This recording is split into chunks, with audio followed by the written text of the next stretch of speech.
There we are. Let me get everything live. Yeah, let me get everything live. Ooh, belched up part of a pickle there. Hey, here I am.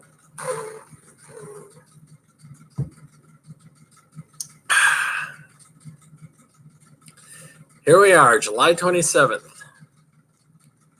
The last seventh of the seven that's the title of this broadcast. And that's because it's the last seventh day, 27th, of the seventh month. And by this time next week, it'll be 3rd of August. Yeah, it'll be the 3rd of August. I'm already wondering about shit.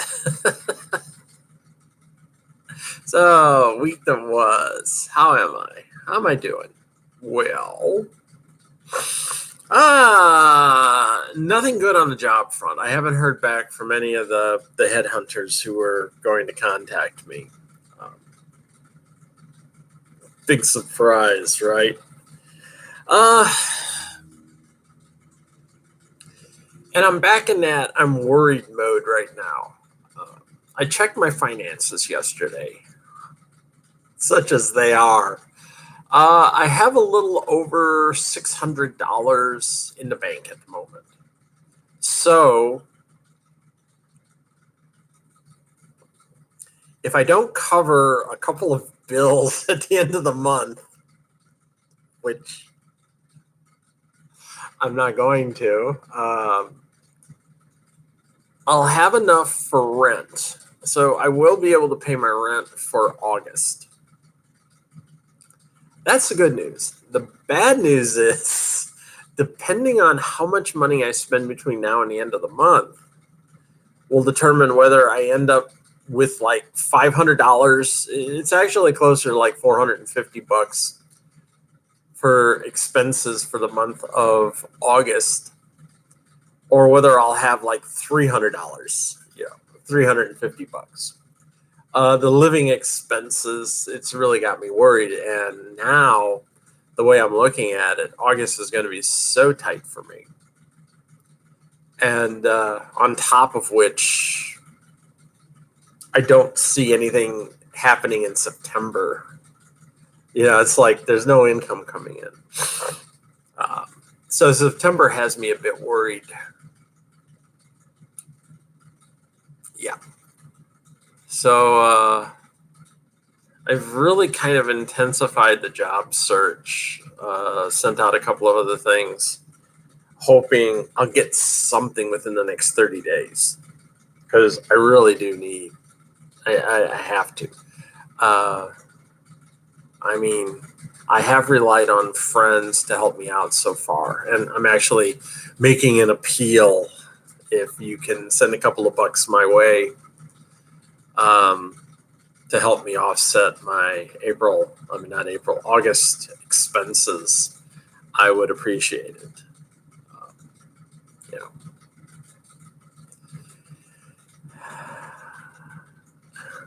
I really do. I always hate doing this. I always hate asking for money. And like I said, I can't cover a couple of bills for this month. And one of those is my cable bill. So I know I can go 2 months without paying my cable before they cut me off. So, because I've already had it happen. Jesus. This whole broke girl shit, it has gotten so old. I'm just tired of it. And it's like, whenever I hear people say, "Oh, there's all sorts of jobs out there," believe me, it's just like back in 2008 when I sent out 1,300 resumes in a 3-year period of time, and I had 3 interviews. And I actually had a then friend tell me that I was lazy because it took me that long to find a job. And I was like, what are you talking about? Seriously, I was busting my ass trying to find a job. And she said, no, you're just lazy. There's no reason you should have been out of work that long. I finally told her to fuck off. I mean, it's just like, you know, some people are able to get into that networking system and things go easier for them. I've never been able to do that. I don't know. I've never been able to get into like a network system where it helps that I find jobs.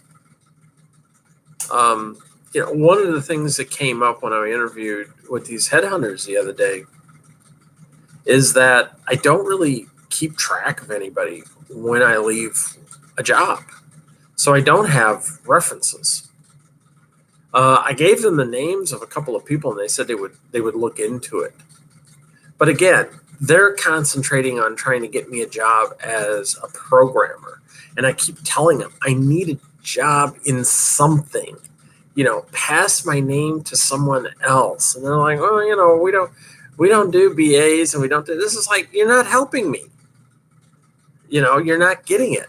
I'm not really that interested in getting a job in technical programming again. And that's where you want to pigeonhole me. I'll do anything. Just, get me to the interview. I understand what they're trying to do. They're trying to move me because they see me as marketable for their area. And I'm trying to tell them, but it's not working. Because if I was marketable in my area, somebody would have hired me by now. You can't tell me I'm marketable and then at the same time saying, well, we're having a hard time placing you. Why? If I'm marketable, you should be able to sell me. I don't know. I'm still pushing hard to try to get a position, but it's September now. I mean, if I can get through August is going to be tough. August is going to be the hard month.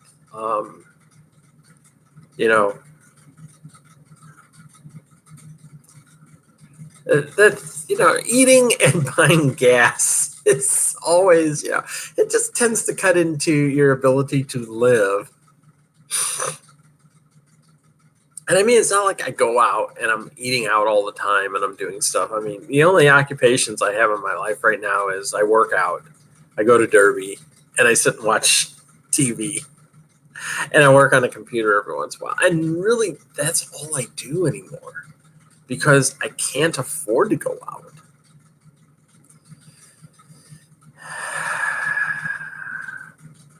And I even had one of my teammates, she was like, I was saying, well, I'm having difficulty with my rent. And she's like, well, there's this app on your phone that will automatically pay your rent. And I said, no, you don't understand. I don't have any money coming in.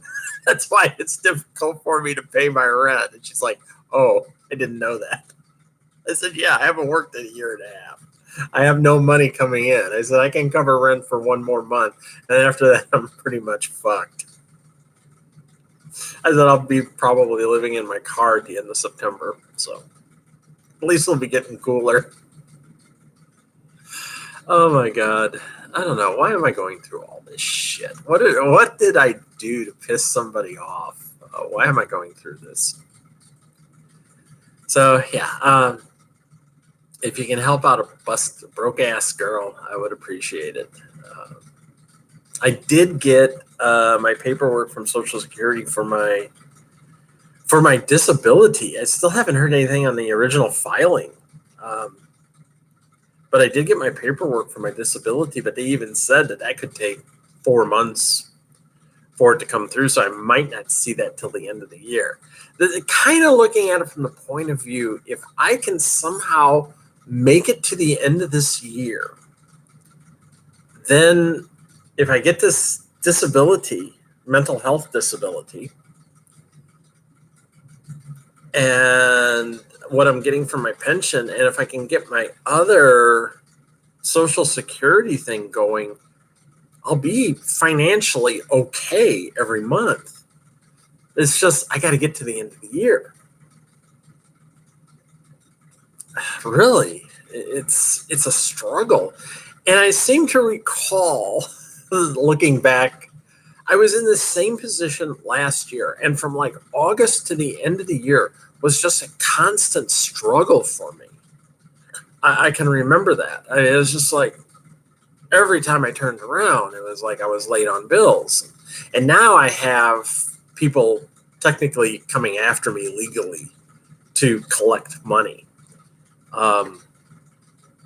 One of my credit cards has already indicated that they're probably going to come after me in arbitration. And it's going to be like, okay, dude, I've got like $200 to my name. What are you going to do? You got to come in and take all my shit? Because, you know, it just ain't going to happen. I don't have any money. What do you want? I'm not making any money. And if you take, you know, $300 every month out of my check, you're basically killing me. So, you know, out of the little income I have coming in, if you're like taking $300 a month out of it and trying to garnish it, I said, you know, just fucking kill myself because you're killing me. And I'll make sure I leave a long, you know, video explaining how JP Morgan Chase, yes, the assholes who want money from me, one of them, you know, taking money, leaving me to die. Not that they care. I owe JP Morgan Chase about $13,000. Yeah. And most of that was run up from the last time I was out of work. And a majority, then there was another part of it that was run up when I moved out here to Pennsylvania because I had no money. And unfortunately, because I was supporting two households at the time, something my then now ex-wife really had a difficulty understanding why I couldn't pay for her lifestyle out in Indiana and then pay for my lifestyle here and cover my taxes and everything else. And it was a complete mystery to her. Why can't you do this? Because I got no money left over when I do. I mean, by the time I pay rent here, rent and utilities for you, because I was paying the utilities as well, and food and everything else, I said, I don't have any money left over. There's no money for taxes. How there's no money for me to even eat? And she had a hard time understanding that. It's like, I'm not making $100,000 a year. And that went on for 4 years. And then finally, when she got her master's degree, she filed for divorce. You know, I was like, as soon as my daughter got to where she could graduate from high school and my wife got her master's degree, then she filed for divorce because she didn't need anything else from me. She just needed me to pay for her lodgings and the utilities on those lodgings and the cable bill and everything else. And I was like, I actually told her at one time, I said, all you ever wanted to do is use me for money. And I said, and then once you didn't need me anymore, that's when you decided to get rid of me. I said, if I had really been a shitty person, I would have divorced you as soon as I transitioned. Divorced you and just kept the fucking money.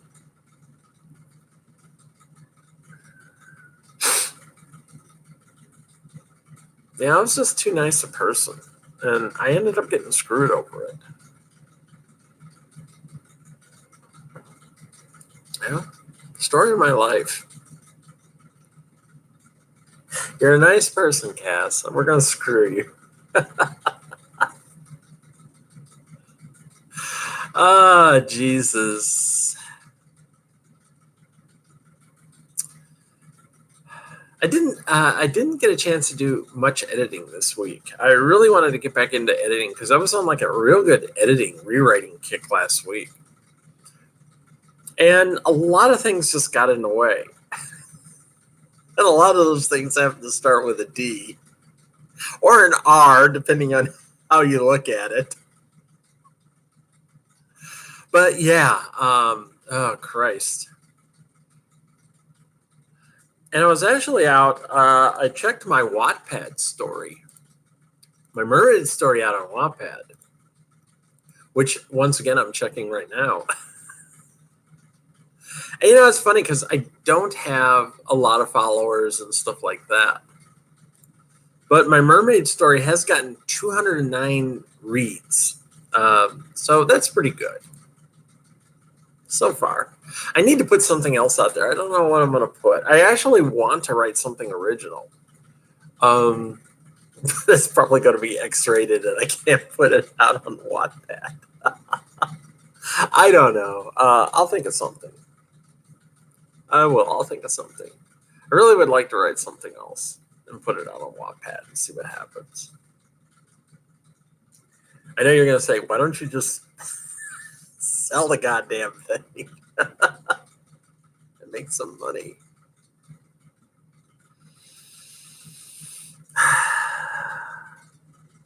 I finished up writing most of my recaps for this month for Monsters and Critics, and I'm really finding it difficult to find shit to write about with them. Like I said, I tend not to watch a lot of TV.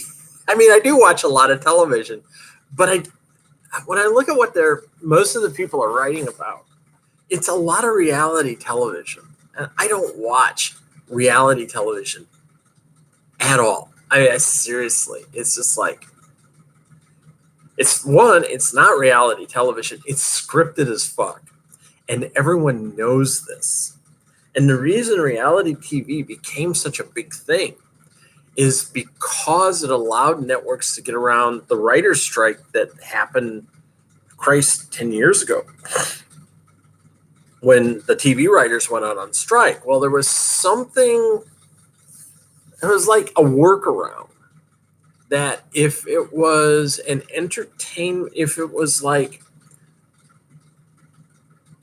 could be considered non-dramatic, non-comedy, non-scripted, like a reality series, which are scripted, but not in the way we think of it. It's not like there are actor read-throughs and stuff like that. That networks could actually still have writers write that stuff, and it wouldn't be in violation of the strike. And Fox, of course, was one of the ones that really took advantage of that. And that's one of the reasons why you suddenly had this proliferation of reality television shows, because it was one of the things that allowed networks to get around the writer's strike. You're not having table reads. You're not developing a Bible where you sit down and figure out what's happening from A to Z within the TV show. It's not considered dramatic or comedy. It's considered reality entertainment. And because of that, they can get around it. They can get around the Writer Guild, and they don't have to send their writers on a strike, so they can still produce new shows. And that's what happened. And now we're stuck with that shit. And like I said, it's actually scripted to a certain point where they kind of try to create drama by doing certain things. But it's still reality television. But anyway, yeah, that's like where I work. I see a lot of the writers are writing about stuff like this, and I'm like, I would cut my right arm off before I would watch Bachelorette. Seriously. Yeah, it's just like, nah, I'm not watching this shit. Much less write about it. And it's like, so I find myself the sort of person who is not that kind of entertainment writer. It has to really be shit I'm interested in. And I need to go out and check to see. I might put up a couple of things about two shows I just watched. I guess you could say criticisms, what have you. But two series I watched this week, one on Netflix and one on Amazon. The first one was I just binged it last night on Amazon, and it's called The Boys, and it's based off of a Garth Ennis comic. Basically, it's a world where you have corporate-controlled superheroes. I mean, literally, there's a company that actually controls them and markets them and puts out the persona and all this other stuff. Even franchises them to the point where they send people out to different cities and they become like the guardian or protector of that city. But it's also, it takes this really dark view of what would superheroes be like if they were complete dicks? You know, if they were total assholes, what would they be like? And you get to see all of these. You know, you have to work off the work. Oh, see, I had a little bobble there. They work off the assumption that superheroes are people just like us, which means they can be just as big of assholes and dicks as us, except they can also throw a bus. Some of them can like throw a bus if they want to. You know.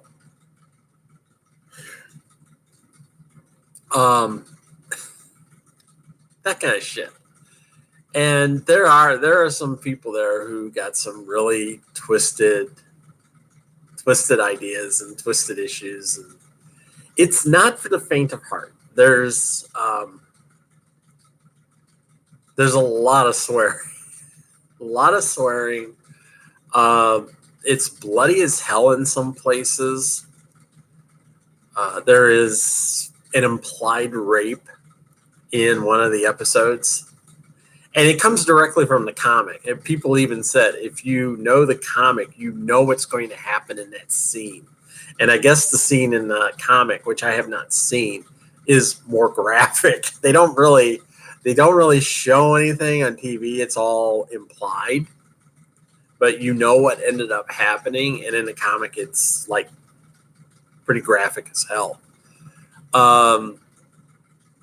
There's mommy issues, you know, sociopaths, drug use. I mean, it's a mess. The superheroes in that show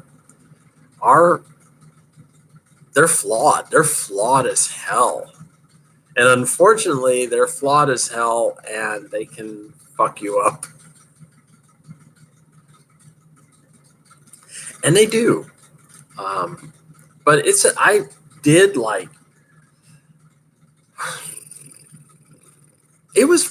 little over 8 hours long because there's 8 episodes, and all of the episodes are anywhere. There's a couple of episodes that run an hour, over an hour.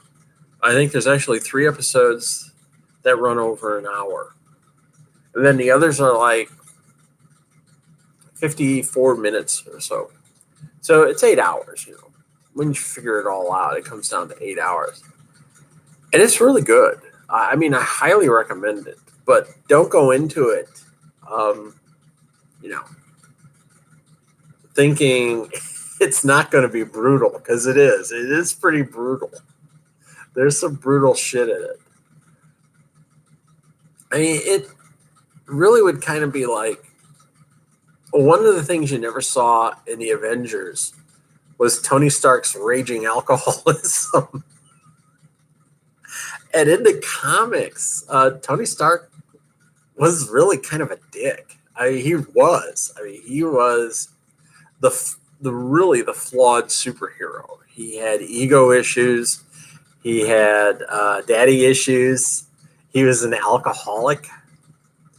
And, you know, he tended to just burn down relationships all around him. He was really kind of a super dick. And he never really showed that in the movies. Tony Stark was the ultimate hero. He was a smart-ass ultimate hero, but he was a hero. But the reality is, in the comics, he was pretty much a self-serving dick.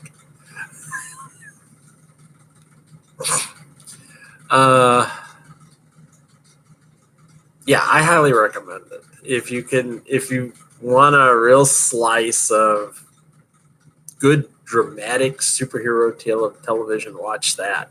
But like I said, do not be surprised by anything you see in it, because the splash page comes up before every episode, and there's like always like 5 different things that they say to watch for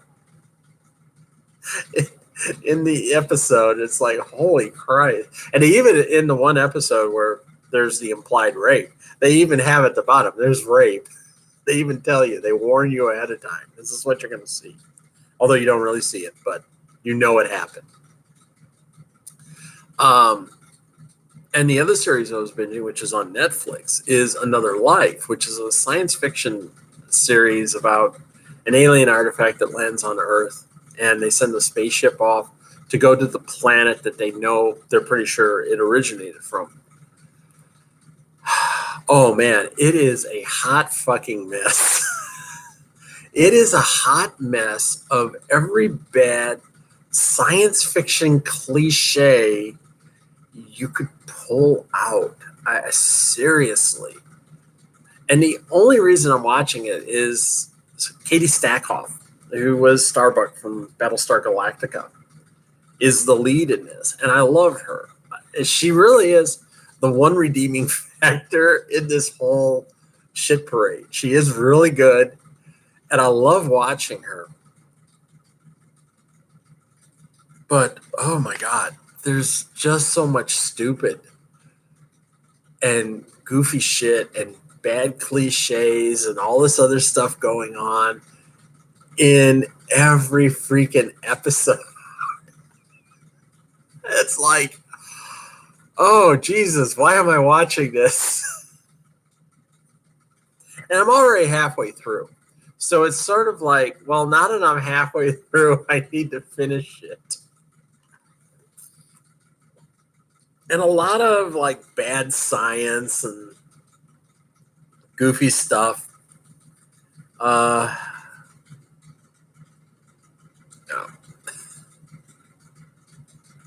I don't know. It just, I have a hard time recommending it. I mean, I'm watching it because, like I said, I like Katie Stackhoff, so I'll watch her in just about anything. And but I mean, it's like I'm groaning through most of the episodes, going, no, this shit is just too much. And one of the things that they do in this episode, and this was something that me and another author had talked about years ago, and we had gotten into a discussion with other people in this thread in Facebook. And basically, we were the only ones that could see the illogic in what was being done. The thread that they had talked about was somebody wanted to write a story about sending like 5,000 colonists out to another planet to begin setting up a settlement and stuff. Except it turns out like half the colonists hate the other half for religious or social or racial issues. And so, like, you know, they wanted to come up with ideas about how to handle riots in space and stuff like that. And me and this other author were like, seriously, dude, you're sending 5,000 people to another planet, and they're all a bunch of like crazy ass racists and social bigots, and you know, and they're hating each other based on their religion and shit. You do realize they're probably spending trillions, not billions, trillions of dollars shipping their asses across space. And they're going to put together a colony full of miscreants who are doomed to fail because they can't get along? You know, seriously, no, it's not going to happen. I mean, you're not going to do it. And me and this other author, who she wrote science fiction as well, we were both arguing that point. There's no way in hell going to not check the psychological profiles of all 5,000 of these people and determine who's going to work together the best. Because if you send 5,000 people off to a star and it's going to take like 2 years to get there, and when you arrive, half your colonists are dead because they've killed each other, and there's a good possibility what's left is going to kill off the other half before long, your colony is going to fail. It's going to go tits up. So why would you spend all this money sending a bunch of violent assholes who can't get along to another star? And that's kind of what happens with this crew in this ship in Another Life. There's so many conflicting personalities within the crew itself. They're billing this as it's the most important mission mankind has ever undertaken. So yes, let's have a second in command who automatically is pissed off about the fact that they were demoted to first officer so this other captain, who's Katie Stackoff, could come in and take command of the ship. And I mean, I'm not going to give a lot away. Well, I will. I'm going to give this much away. The asshole mutinies. They decide that they don't like the action of the captain at a certain point, right at the very beginning of the story.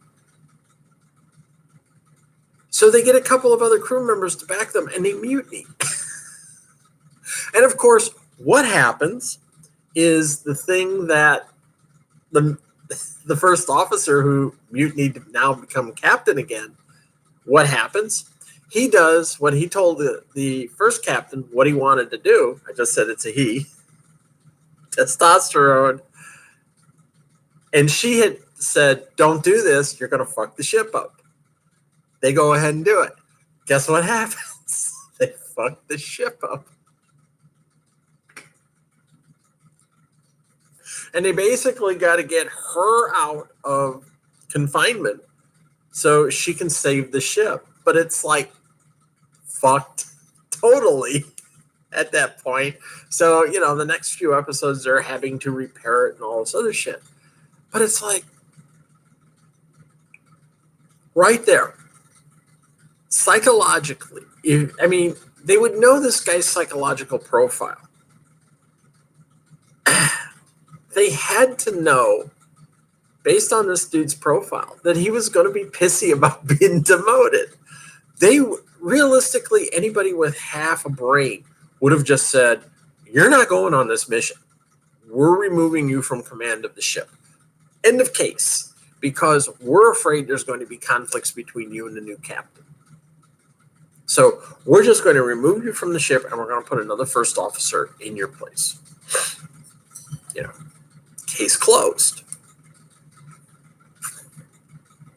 And there's another person on board the ship who is a constantly irritative asshole to everyone. And again, it would be like no one would put this person on this ship who has this kind of attitude, because at some point, somebody's just going to start bashing their head into a bulkhead because they can't take their shit anymore. It's like, no, you don't do that. I know astronauts tend to be very boring people.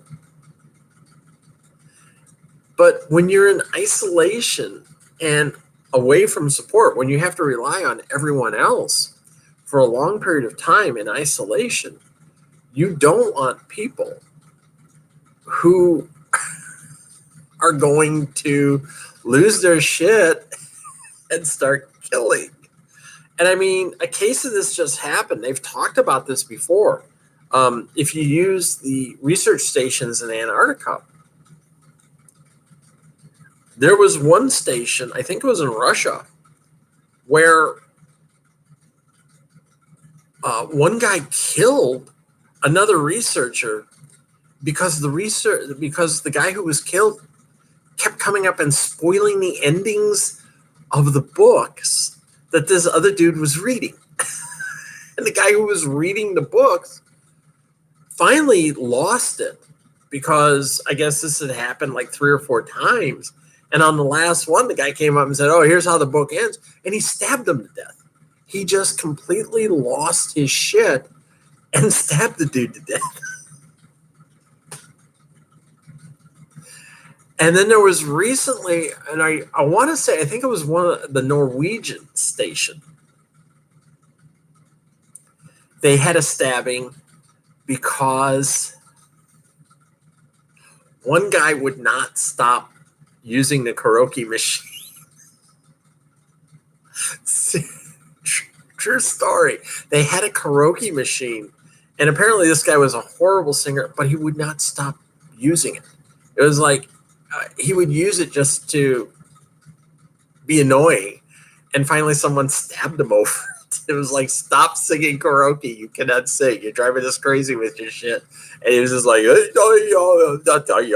then he got stabbed. And the end result was they banned the karaoke machine. It was just like, no, you can't use karaoke. Lock that damn thing up now, because we can't take it. Now there's a case of what happens when you're in isolation with a small group of people, away from a whole bunch of other shit, and you lose it over something minor like karaoke, or you spoiled the ending of my book. Well, if you're off on a spaceship 10 light years from Earth,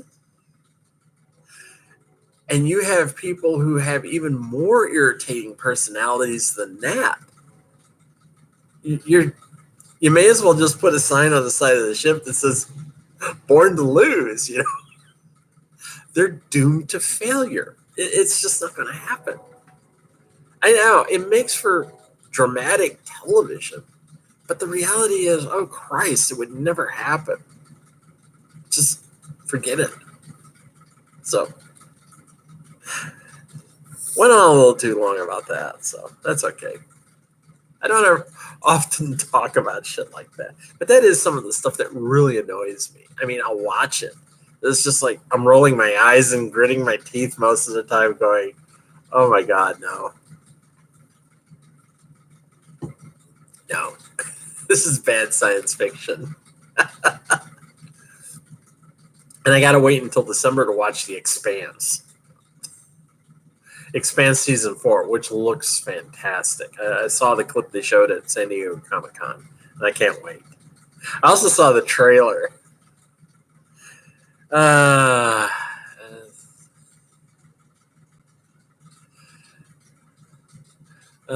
Alvisaro, what the fuck is going on down there? I love an old Indian grandmother who just drops F-bombs every now and then. I don't think she's actually a grandmother. I think if I remember correctly, they don't have any grandchildren, but still, she drops F-bombs left and right. She's one of my favorite characters. And last but not least, roller derby. Oh, roller derby. Yeah. Well, I got into workout. I've been doing some workouts to work on my. Been going to the gym to work on my endurance and work on my strength. And then Monday night I had a scrimmage, and then Wednesday night I had a scrimmage. And the Monday night scrimmage was pretty much what I expected. It was about 80% all-star players. So there was a lot of big hitting. And I got knocked on my ass a couple of times. It was also a co-ed scrimmage. And I held my own. I mean, I really did. There was one player who, I think it was his first time, and he got a lot of penalties. He knocked me down hard at one point because I was trying to stop him. But the thing of it was, I went down in front of him and I went small, and he tripped over me. Now they had a bunch of new refs, so they even told us if some of these penalties don't get called, don't worry about it. And what he did would have sent him to the penalty box because his job was to avoid me, and he went right over me. But that's beside the point. I held my own. I mean, I took some hits from a couple of dudes, pretty big dudes. I even had one guy. I actually stayed back at one point. It was me and another person at the very back of the pack, and she's looking at me, and I'm looking at the jammer. The jammer's looking at me like he's shaking his head, going, he doesn't want to try me. And she was back there trying to keep me from getting to him. So I'm waiting for him to come forward because I'm like, yeah, bring it, bro. I jammed. I started out as jammer once and didn't get through the pack. I tried my damnedest. I could not get through the pack. And there was one point where, when I look back on it in retrospect, I could have gotten through the pack if I had done this move. But instead, I zagged instead of zigged. I literally, and just Dash was there, and she was running pivot for me, and she even said, "I tried to get you through it. It's not your fault, Dash." I said, "I'm just not good. I'm not that good of a jammer yet." But I played pivot at one point, and Woomer was jamming, and I went up to her and I said, "Call my name if you want us past the star." And she's like, "Okay." So all of a sudden, I hear, "Know me, know me," and I go back. I actually heard it from my teammates. I didn't hear it from Woomer at first, but I heard one of my other teammates go, "Know me," like that, and I knew what was going to happen. And I went back and I finally took the star from Woomer. And I believe we had the only star pass of the night. It was one of the only ones, I think. There may have been one or two others, but we had like one of the only star passes of the night. And I got out of the pack.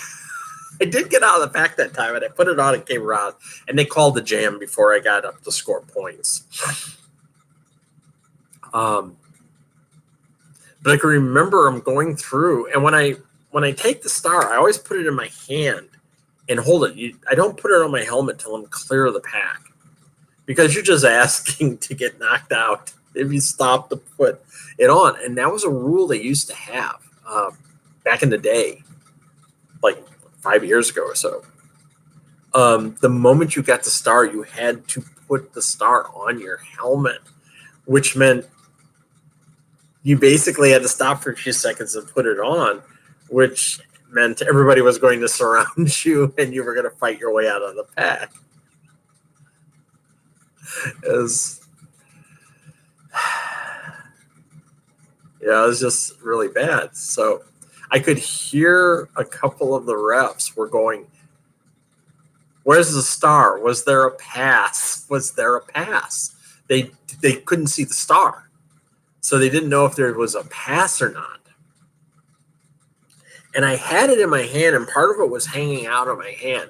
And that's part of the rule. As long as part of the star is visible, you're okay. But even and what Dash will do is she'll stuff the star in her bra. And like a little bit of the cover will be sticking out. And then she'll put it on after she makes her pass. And that's kind of done to sort of confuse people as to who's really the jammer, because you can even pretend to make a move on your initial pass to the pivot, and the pivot can start running and all of a sudden it confuses everybody in the other pack as to whether or not the pivot has the star or the jammer has the star, because it's not visible. But you have to look for it. You have to make just some of it visible enough that it can be seen. And I've seen her do that. She'll stuff it in her bra, and you'll just see the top of it sticking out so you can see it. And that's legal.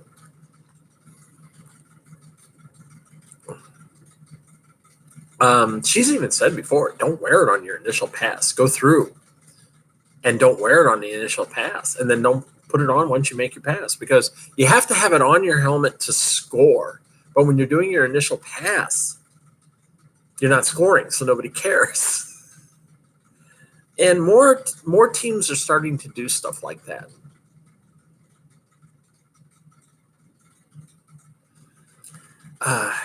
But yeah, I survived. That's what I said.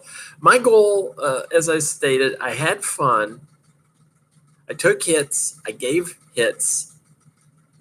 One I'm going to talk about in particular, which was a lot of fun.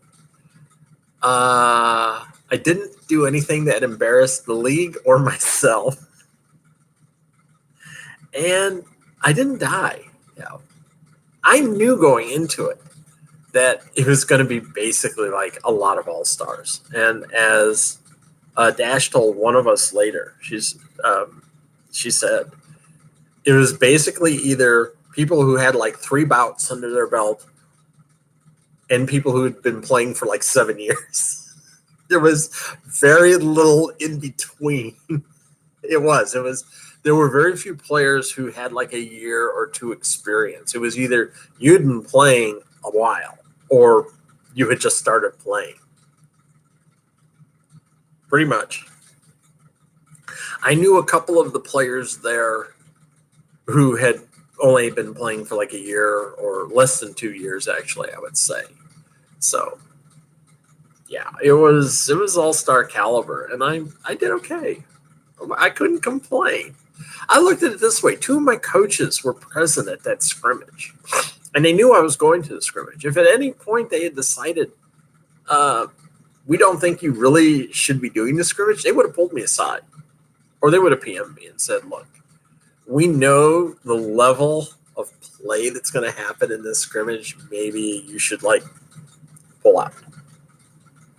So, because we don't want to see you get hurt. And I did get knocked back. I did get knocked on my back at one time when I was jamming. And the one thing I did was I kept my head from hitting the floor because I knew who the outer pack ref was. Well, I know her. I like literally knew almost everybody there. And the first thought that went through my head was, if you hit your helmet on the floor, she'll call the jam dead. Because she'll say, you hit your helmet, you hit your head on the floor, I'm going to call the jam dead. And then I would have had to sit out. I would have had to sit out 3 jams or 6 minutes. Probably would have ended up sitting out 6 minutes, because one of the things we do is if you hit your head on the floor at DDR, you have to sit for a minimum of 5 minutes. And that's Roxy at Hard used to do the same thing. She'd make you sit out for 6 minutes. That's 3 jams. If they go the full length, you had to sit out for 6 minutes before you could even consider going back in. They want to make certain you don't have a concussion. So we did that. And like I said, I had fun. But there were 4 of my old teammates were at the scrimmage. And a couple of them even said hi to me. I was kind of surprised, They were like, "Hey, girl, how's it going?" And I shot a few. There were a couple of people I knew who were in the box, and I said, "Hey, don't let her out of the box. She's dangerous," and stuff like that. And there was one point where I was blocking, and somebody on the other team was trying to get at the jammer, and we were like going down the track. I was like hitting her like this, chest to chest, pushing her back. And I did that for probably about 15, 20 feet down the track. And it was only like toward the end I realized, oh, this is one of my old teammates. I didn't even realize it. It was just like, oh, yeah, it's her. I know who this is. And we just were like going at it real hard. But after it was all over, I was walking to my car. And one of my old teammates, Miss Steak, number 21 from Hard. I'm going to give her a kudos. She's walking by, going to her car, and she says, "Good job." She says, "Good job, girl. You did great tonight." I was like kind of taken back when she said that, and I said, thanks. And you all played really great tonight as well. And I commented the same thing when they showed their photo. They did a team photo. I commented the same thing on the wall where they posted it. And I said, you all really did great tonight. I was really, I was impressed. And I felt really good about that. I was like, wow, that was really nice. Thank you. You know, maybe I'm not as much persona non gratis anymore, but yeah, I mean, I got the call. It's like, hey, you did great tonight. Good job. I had a couple of other people tell me the same thing. They said, hey, you did really good tonight. Congrats. So I was happy. I had a good time. And when Woomer passed me, she told me later. It was funny. She said later, I debated passing you the star, and then I remembered that you had asked for it, so I figured, why not? Oh, wait a minute. My video just cut out again. When Woomer was jamming, and she said, I debated passing you the star, but since you wanted it, I gave it to you anyway. I gave it to you. I figured she wants it, she can have it. I was like, thanks, Woomer. But I told her later, I said, that's my job as a pivot, to ask you if you want to pass the star, pass it. And she did. And I got out of the pack. I did my job. So we did our scrimmage Wednesday night. 2 days rest. And we did a scrimmage Wednesday night. And some of us who had scrimmage on Monday night were still sore. We even said that, like, we're sore. And it was good. It wasn't as hot. The heat wave broke Monday night. So it was hot, but it wasn't as hot as it had been. So the scrimmage was not that bad. But we only had like 9. It was like 9 people on each side. That was how many people we had present. We had like 9 people on each side. And we were doing the assessment for a few of the tots as well. Thank you. So you really couldn't go out, jam, come back, rest, go out, jam, come back, rest. And early on, I think it was my second jam. As I was coming back in to the bench, Dash, who was on my side, she goes, Nomi, can you go out again? And I go, yeah, I'll go out as often as you need me to. And at that point, I just started taking it upon myself to go out and jam. I mean, to go out and block and play. I only jammed one time. And again, could not get out of the back. I'm so bad. I really am. I'm just bad. I'm getting better. But right now, I'm in that you suck mode.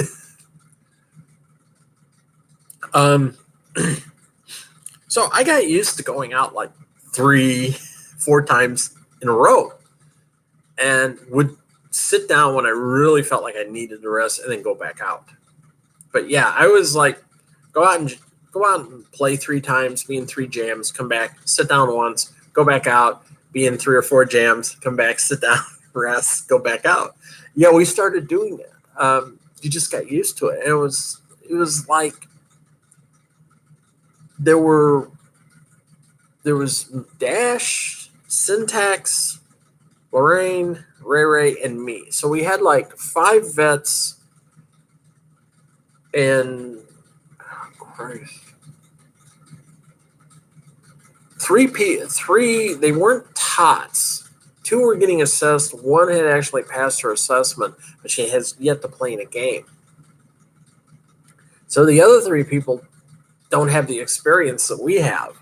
And again, that goes back to the one time when I said, I'm just a rookie, and Schmidt's like, no, you're a vet. Don't say that. You're a vet because you played on a travel team. So I have playing experience.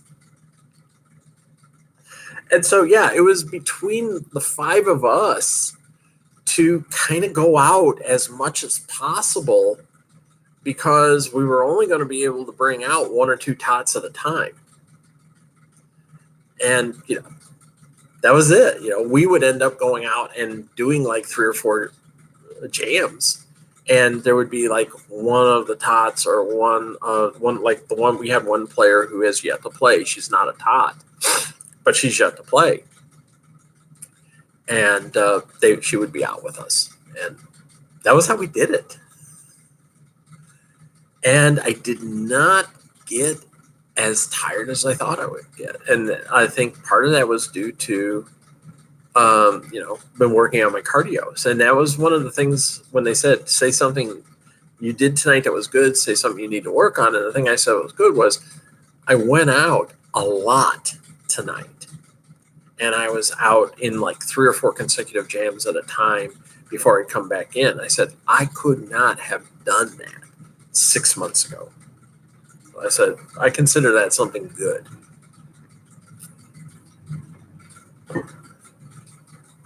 And it was a lot of fun. It was a learning experience. One of our tots, she passed her assessment and now is she tot no more. And her derby name is Pretty Skate Machine, which is a reference back to one of Nine Inch Nails' more famous albums. In fact, it was probably one that Carol Danvers was happy with. She probably liked it because Head Like a Hole. I can't remember if Head Like a Hole was played in Captain Marvel or not. But she did have the Nine Inch Nails t-shirt on, and she was supposedly a fan of Nine Inch Nails. So Pretty Skate Machine, which comes from the album Pretty Hate Machine. So now we're getting to the point where we're starting to call these people, we've got new derby names out there that we're learning and calling people by those names. Yeah. This is how it goes, People retire and move on. New people come up and they take positions. So next year, these people, I'm assuming all of these people are going to play on a home team. In fact, the one, she said, I still have to pass my scrimmage assessment. She has to do, this was her first scrimmage. It was a test scrimmage. And then they told her she has to do a scrimmage assessment. And we're like, girl, unless they tagged you and said, you absolutely suck here, here, and here. If they were like, just do what you did tonight, you're going to pass your scrimmage assessment. Don't worry. I said, that's what happened with me. I said, after I did my test assessment, Punk, who was watching me, she just says, you did really good tonight. Just do the same thing. You didn't really do anything that could be marked as bad. I said, so what you're saying is what I did tonight I should do next week. And she was like, pretty much. And so, we told her, you're going to pass your scrimmage assessment. If you didn't get super dinged on anything tonight, you'll pass. We're confident. We're rooting for her. We want everyone to succeed. That's the thing. This isn't about, we don't want to see anyone fail. We really do want to see you succeed because you're the future. And, these are 4 players who they're going to be on the home team. And then next year they'll be trying out for the Blitz because the Blitz is the only team you can try out for. Once you come out of TOTS, it's the only team you can try out for. So they'll be trying out for the Blitz. We'll see. See how it goes. Means I got to step up my game for next year when I try out for the Blitz. Because, like I said, my goal for next travel team season is to get on the Blitz and be a member of a pack and be a full-time member of a pack. I don't want to be an alternate. I want to be the full-time member of the pack so I can go out and play all the time. I can prove that I can go out and play all the time. Everything's a test. That's how we do it. But Thursday night we had practice, And we were doing something that I had never done before. And it's transitioning while you're moving forward to your toe stops. Basically, you're skating along and then you go up on your toe stops and start running. And I've never done that. You see jammers do it every once in a while. You'll see them skate up and then they'll start running on their toe stops to get by, and then they'll go back on their skates. It's kind of tricky. And we were doing an exercise where we were skating up to the turn and then running around the apex on our toe stops and then go to the other one. And then we were doing it on the lines. Well, at one point, I got my wheels underneath me. See, that's the one thing you got to watch for, is when you're going up on your toe stops, you want to make certain you're on your toe stops and you're not on your front wheels. And I went on my wheel at one point and I went down and I tapped my head on the floor. And I just went like that. And just laid there for a second, and Dash was like, "Are you okay?" Because she was coaching that night. I said, "I think I'm done." Yeah, she's like, "Do you need an ice pack?" I was like, "Yeah, I think I need an ice pack. Give me an ice pack for my neck." Because you put an ice pack on your neck to help. And one of the other teammates who was there, I said, "Would you just take my skates off? I'm done." I said, "I'm not going to get back on skates." I know I hit my head hard enough on the ground that, again, right off the bat, I got to sit for 5 minutes no matter what. But I was like, nah, I'm not getting back on skates. I'm not taking any chances. So, Dash was like, check yourself for concussion, make sure.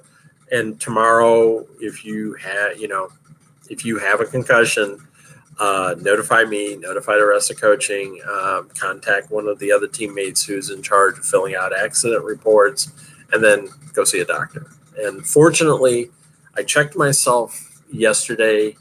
I know what to look for in a concussion, and didn't have one, which is good. But my neck does hurt a little bit. I do have a sore neck, so that's one of the reasons why I'm going to kind of like, I'm going to pass on working out today, because it's just like, I don't want to aggravate it. I'm just going to ice it and put some heat on it, and so I'll be good. I'll do practice tomorrow. And then Monday night, home team practice. Back at it, yeah. So I want to be good for that, which is why I'm not going to try to do anything to aggravate my neck today. It's just going to be like, just chill. You don't need to go to the gym and prove anything. Just chill. And then next week, 3 practices. I can hit the gym once. And then next Saturday, I'll be doing my video, but then Saturday night, I'll be in Pottstown, Pennsylvania, playing in a game. Yeah, their version of their Battle of the Freshies. And I meet the requirement because I have less than a year of experience playing. So, and one of my other teammates may actually sign up for it. She told me that someone may cover her shift or part of her shift, so she was considering signing up for it. And I told her, here's the link. Yeah. And then on the 6th of August, which is not this coming Tuesday, but the next Tuesday, I'll be in a demo. There's going to be a thing that they're doing in Lancaster, and they asked if we would actually come out and do a roller derby demo, and I will be part of that demo. And I think it was kind of hinted when we talked about it. They were like, they want us in full derby regalia, because I asked, are we wearing our jerseys? And the person who posted this up said, yeah. In fact, we're going to post some stuff out there on what to do, but it sounds like, full derby makeup, full derby gear, jerseys, the whole bit, like, we're going to be in a bout. So, I'll be out there. Love my Derby. It is the one thing that is keeping me going right now. It really is. I mean, if I didn't have Derby in my life right now, I probably wouldn't have a life. And I mean that in the literal sense. It is the one thing that's keeping me going. It's the one thing I look forward to. It's like my only face-to-face interaction with people. And it's keeping me sane. It helps keep the depression away. Because it's the one thing that's putting those check marks in the box where it says you're actually doing something. You're succeeding. This is a win for you. If I didn't have this, I don't know what I'd do. So just keep playing as long as I can. Like I said, I was able to hang with the All-Star players.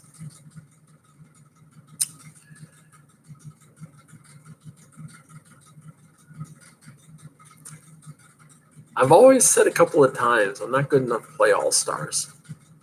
And yeah, I've been told by a couple of players, don't say that. You never know.